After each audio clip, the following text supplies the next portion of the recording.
Parliament భవనం. So కొత్త parliament భవనం అనేది స్టార్ట్ చేసుకున్నాం కదా. సో ఈ కొత్త పార్లమెంట్ భవన నిర్మాణానికి సంబంధించిన దాన్ని సెంట్రల్ విస్టా రీడెవలప్మెంట్ ప్లాన్ అనేటువంటి దానిగా పేర్కొంటారు. దీన్ని సెంట్రల్ విస్టా రీడెవలప్మెంట్ ప్లాన్గా పేర్కొంటారు. సెంట్రల్ విస్టా రీడెవలప్మెంట్ ప్లాన్గా దీన్ని పేర్కొంటారు. ఓకేనా? అంటే సెంట్రల్ విస్టా రీడెవలప్మెంట్ ప్లాన్లో భాగంగా మనం కొత్త పార్లమెంట్ భవన నిర్మాణమును చేస్తున్నాం. కొత్త పార్లమెంట్ భవన నిర్మాణమును ఎప్పుడు ప్రారంభించారు, ఎప్పుడు శంకుస్థాపన చేశారంటే 2020 డిసెంబర్ 10న ప్రారంభించారు. 2020 డిసెంబర్ 10న శంకుస్థాపన చేశారు మన ప్రధానమంత్రి మోదీ గారి. సో ప్రధానమంత్రి మోదీ గారి చేతుల మీదుగానే ఈ నూతన పార్లమెంట్ భవన నిర్మాణ శంకుస్థాపన అనేటువంటిది జరిగింది. 2022 ఆగస్టు 15 కల్లా పూర్తి చేయాలి అని చెప్పేసి అనుకున్నారు. సో మొత్తానికి దాదాపుగా ఇది పూర్తి అయిపోయింది కూడా. సో మరి ఈ పార్లమెంట్ భవన నిర్మాణమును ఏ కంపెనీ నిర్మిస్తుంది అంటే టాటా ప్రాజెక్ట్స్ లిమిటెడ్ వాళ్ళు ప్రాజెక్ట్ నిర్మాణమును ప్రాజెక్ట్ నిర్మాణం యొక్క కాంట్రాక్ట్ను పొందడం జరిగింది. ఓకేనా? సో దీనికి సంబంధించినటువంటి నమూనా ఈ పార్లమెంట్ భవనం, మన నూతన పార్లమెంట్ భవనం యొక్క ఈ మోడల్, ఈ శైలి అనేది ఎవరు డిజైన్ చేశారు? డిజైనర్ ఎవరు అంటే బిమల్ పటేల్ అనేటువంటి వ్యక్తి డిజైనర్. సో ఎవరయ్యా అంటే మనకు హెచ్సిపి అనే ఒక సంస్థ ఉంది. హెచ్సిపి అనేటువంటి ఒక డిజైన్ సంస్థ ఉంది. అహ్మదాబాద్లో, అంటే గుజరాత్, మన గుజరాత్లోనే పెట్టుకున్నారు చూడండి.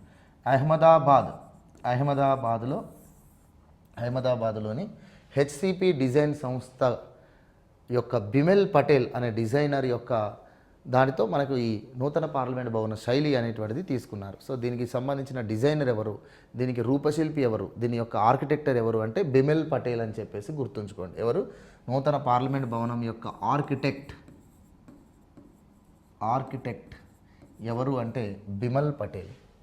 సో ఈ ప్రస్తుత నూతన పార్లమెంట్ భవనానికి సంబంధించినటువంటి స్టోన్ అనేటువంటిది ఎర్ర ఇసుక రాయి అంటే మనకు రెడ్ ఫోర్ట్ ఉంది కదా, మన ఎర్రకోట కట్టినటువంటిది ఎర్ర ఇసుక రాయితోటే కట్టారు. సో దాని విధంగా ఆ ఎర్ర ఇసుక రాయితోటే మన నూతన పార్లమెంట్ భవన నిర్మాణం జరుగుతుంది. ఈ ఎర్ర ఇసుక రాయి ఎక్కడి నుండి తీసుకొచ్చారంటే, ఎక్కడి నుంచి అంటే ధోల్పూర్ అని చెప్పేసి మైన్స్ ఉన్నాయి. సో ఇది మధ్య భారత్ అంటే మనకు మధ్యప్రదేశ్, రాజస్థాన్ ఆ ప్రాంతంలో మనకు ధోల్పూర్ మైన్స్ అనేవి ఉన్నాయి. ఈ మైన్స్లో లభించేటువంటి ఎర్ర ఇసుక రాయినే మనకు నూతన పార్లమెంట్ భవన నిర్మాణానికి ఉపయోగిస్తున్నారు. సో నూతన పార్లమెంట్ భవనంలో నూతన పార్లమెంట్ ఉన్నటువంటి దాన్ని మనము పార్లమెంటు మొత్తం ప్రాంతాన్ని, పార్లమెంట్ ఉన్నటువంటి దాన్ని ఉంది కదా, అంటే పార్లమెంట్తో పాటు ఇతర బిల్డింగ్స్ అనేటువంటివి కూడా ఉంటాయి. మనం పాత పార్లమెంట్లో మనకు దీన్ని ఏమంటారంటే పార్లమెంట్ దాన్ని సెంట్రల్ విస్టా ఎస్టేట్ అంటారు.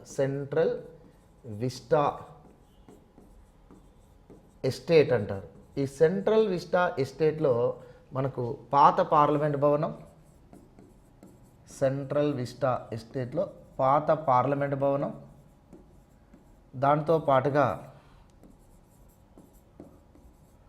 హౌస్ ఆఫ్ ది అనెక్స్ అనేటువంటి ఒక భవనం, తర్వాత పార్లమెంట్ లైబ్రరీ అని చెప్పేసి మరొక భవనం, 3 భవనాలు ఉండేవి. పార్లమెంట్ లైబ్రరీ అనే భవనం ఉండేది. సో దీన్ని 1921-27లో పూర్తి చేశారు, బ్రిటిష్ వాళ్ళు కట్టారు. ఈ హౌస్ ఆఫ్ ది అనెక్స్ అనేటువంటిది మాత్రము 1974లో మన గవర్నమెంట్ ఆఫ్ ఇండియానే నిర్మించింది. పార్లమెంటరీ లైబ్రరీ అనేది మనం 2002లో నిర్మించబడింది, వాజ్పేయి హయాంలో నిర్మించారు. సో ఇవి మన పాత పార్లమెంటు భవనంతో పాటుగా house of the annexe, parliamentary library అనేవి ఈ సెంట్రల్ విస్టా సెంట్రల్ విస్టా ఎస్టేట్లో భాగంగా ఉండేది. ఇప్పుడు ఈ సెంట్రల్ విస్టానే రీడెవలప్మెంట్ చేస్తున్నారు, అంటే దీన్ని విస్తరిస్తున్నారు, దీన్ని అభివృద్ధి చేస్తూ విస్తరిస్తున్నారు. ఆ విస్తరిస్తున్నటువంటి ఆ సెంట్రల్ విస్టా దానికి సంబంధించిన దానిలోనే మన నూతన పార్లమెంట్ భవనం ఉంది. మన నూతన పార్లమెంట్ భవనంలో మొత్తం మనకు 5 భవనాలు అనేటువంటివి ఉంటాయి. నూతన పార్లమెంట్లో 5 భవనాలు ఉన్నాయి. 5 భవనాలు ఉన్నాయి. ఈ 5 భవనాలలో ఒకటి ప్రధాన భవనం, రెండవది లోక్సభకు సంబంధించిన భవనం, లోక్సభకు సంబంధించినటువంటి భవనం, మూడవది రాజ్యసభకు సంబంధించినటువంటి భవనం, హౌస్ అంటాం కదా, రాజ్యసభకు సంబంధించిన భవనం. ఇక నాలుగవది సెంట్రల్ లాంజ్ అని చెప్పేసి మనకు పెద్ద హాల్ ఉంటుంది, సెంట్రల్ లాంజ్. ఇక ఐదవది కాన్స్టిట్యూషన్ హౌస్ అని చెప్పేసి ఉంటుంది, సెంట్రల్ కాన్స్టిట్యూషన్ హౌస్ అని చెప్పేసి ఉంటుంది. ఇలా 5 భవనాలతోటి మనకు మన ప్రస్తుత పార్లమెంటు, నూతన పార్లమెంట్ అనేటువంటిది ఉంది. నూతన పార్లమెంట్ అనేటువంటిది మొత్తం 5 భవనాల యొక్క కూడలి అని గుర్తుంచుకోండి. ఈ ప్రధాన భవనం పైన మనకు ఈ అశోక ధర్మచక్రమును పోలి ఉండి 4 సింహాలు అనేటువంటివి ప్రతిమ ఉంది. 4 సింహాల ప్రతిమ ఉంది. అశోక ధర్మచక్రము దానిపైన మనకు 4 సింహాలు అని చెప్పేసి, అశోక ధర్మచక్రం ఉంటుంది కింద, దానిపైన 4 సింహాలు ఉంటాయి. ఈ 4 సింహాలు అనేటువంటివి గతంలో ప్రశాంతంగా 4 వైపులా వ్యవస్థను గమనిస్తున్నట్టుగా ఉండేది. ఎందుకంటే అశోకుని యొక్క 4 సింహాల స్తూపంలో మనకు 4 సింహాలకు సంబంధించింది హెడ్. మీకు తెలుసు కదండి, అశోకుడు అనేక శాసనాలు వేశారు. ఈ శాసనాలలో మనకు ప్రత్యేకంగా స్తంభ శాసనాలు చాలా ప్రత్యేకత. ప్రతి స్తంభ శాసనం మొత్తం 14 స్తంభ శాసనాలు ఉంటాయి. ఈ 14 స్తంభ శాసనాలలో ఒక్కొక్క స్తంభ శాసనం ప్రత్యేకత ఏమిటంటే దానిపైన ఏదో ఒక రకమైనటువంటి హెడ్ అనేది పెడతాడు. అంటే ఒకడ వృషభం, ఒకడ గుర్రం, ఒకడ సింహం, ఒకడ 4 సింహాలు అని చెప్పేసి. సో ఈ రకంగా వేరు ప్రాంతంలో వేసినటువంటి ఈ అశోకుని యొక్క స్తంభ శాసనాల పైన ఉన్నటువంటివే ఈ మన దాన్ని హెడ్స్ అంటాం, దానికి ఒక పేరు కూడా ఉంటుంది.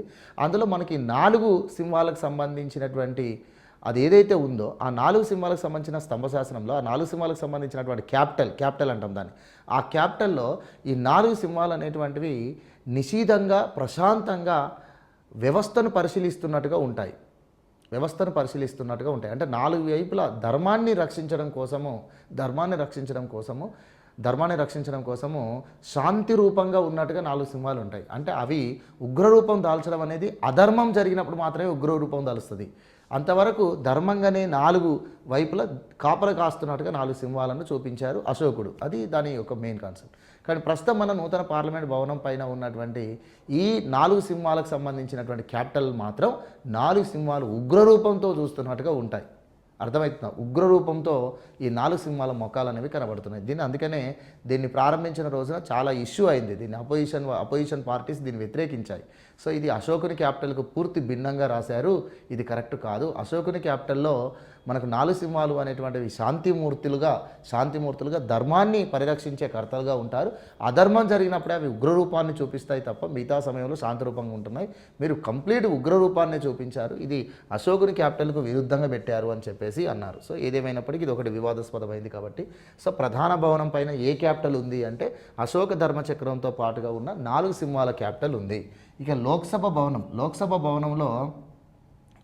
భవనంలో నెమలితో కూడినటువంటి థీమ్ ఉంటుంది. లోక్సభ భవనంలో నెమలితో కూడినటువంటి థీమ్ అనేటువంటిది ఏర్పాటు చేశారు. ఈ లోక్సభలో 888 మంది సిట్టింగ్ కెపాసిటీ, 888 మంది కూర్చోవడానికి కావలసిన సిట్టింగ్ కెపాసిటీ ప్రస్తుతం మనకు లోక్సభలో ఉంది. రాజ్యసభలో మనకు ఇక్కడ క్యాపిటల్ ఏమిటి, ఇక్కడ మనకు ఏం థీమ్ తీసుకున్నారంటే తామర పువ్వు. సో తామర పువ్వు అనేటువంటిది థీమ్గా తీసుకున్నారు రాజ్యసభలో.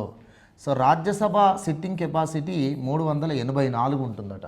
రాజ్యసభ నూతన పార్లమెంట్లో రాజ్యసభ భవనం సిట్టింగ్ కెపాసిటీ 384 అట. సెంట్రల్ లాంజ్లో మన జాతీయ వృక్షమైన మర్రి చెట్టుకు సంబంధించినటువంటి థీమ్ ఉంది.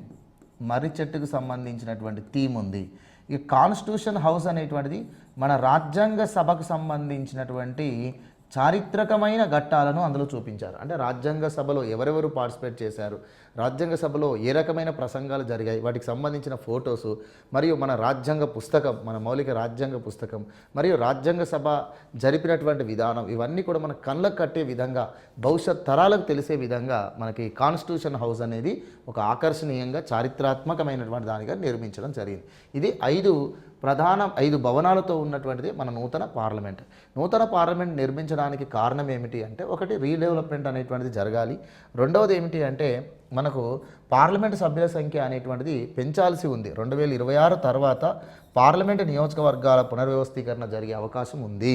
సో 2026 వరకు మాత్రమే జరపకూడదు అన్నారు. అందుకనే మనకు 1970స్లో డిసైడ్ చేసినటువంటిది, 1973లో డిసైడ్ చేసినటువంటి ఈ పార్లమెంటు స్థానాలే ఇప్పటి వరకు 2026 వరకు కొనసాగుతూ వస్తున్నాయి.